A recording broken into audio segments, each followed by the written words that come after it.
entitled ex-husband thought I owed him my entire income for the next 5 years. This was already years ago, when we first began our divorce proceedings. It was an abusive, controlling, very bad marriage. But I was in university when we met, taking courses to get into my now career. I worked through most my degree, so I was able to pay for myself and my tuition. The last year of my degree, it became overwhelming to work at the same time, so my ex told me I should quit my job and he'd support us. Okay, great. I quit. I used my savings to help with my side of bills, did all the household chores, and made sure I held up my end of things. I graduate and get multiple job offers and start working right away. Our marriage fell apart about 7 months after I started. He had multiple affairs, plus the abuse, and everything else. I left and went no contact. Our first time seeing each other was 15 months later at a mediation meeting with our respective lawyers.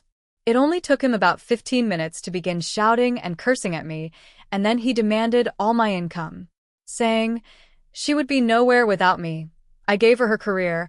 I only helped with the expectation that I would be reaping the benefits of her salary for the foreseeable future. Basically, both lawyers were dumbfounded and has scrambled to get him to stop talking.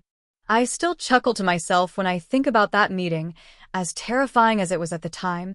It's funny to think about now. Edit. Since I've been asked a few times how things went with my ex representing himself, honestly, I'm still not sure if it helped or hurt me in the end. It definitely made the process more frustrating. He would get ideas in his head, like the one I shared, and without a lawyer to explain why something wasn't legal or realistic, it was nearly impossible to get him to cooperate. Even when he was wrong, he insisted he was right. He was consistently unprepared for court dates, and while the judge gave him multiple chances with reschedules, we ultimately settled outside of court. I ended up conceding on quite a bit just to get it over with. He still ended up owing me money and failed to follow through on parts of the separation agreement. We had to return to court, where I got a judgment for damages, court costs, and the outstanding amount. There are liens on his assets now, so hopefully I'll be paid out soon and can finally close that chapter. I didn't come out ahead financially. It mostly covered the business debt he put on my credit card, my legal fees, and gave me a clean slate. The experience reminds me of that old saying, never play chess with a pigeon. It knocks over the pieces, poops on the board, and struts around like it won. I can only imagine the lawyer's reaction. I want to see how his lawyer managed to salvage the situation. Went into panic mode and tried to explain to him that that is not how it works at all. Meeting promptly ended. Lawyer fired him as a client. He went on to represent himself through the rest of the divorce. Represented himself. Say no more. We know how that went. Please tell me he walked away empty-handed.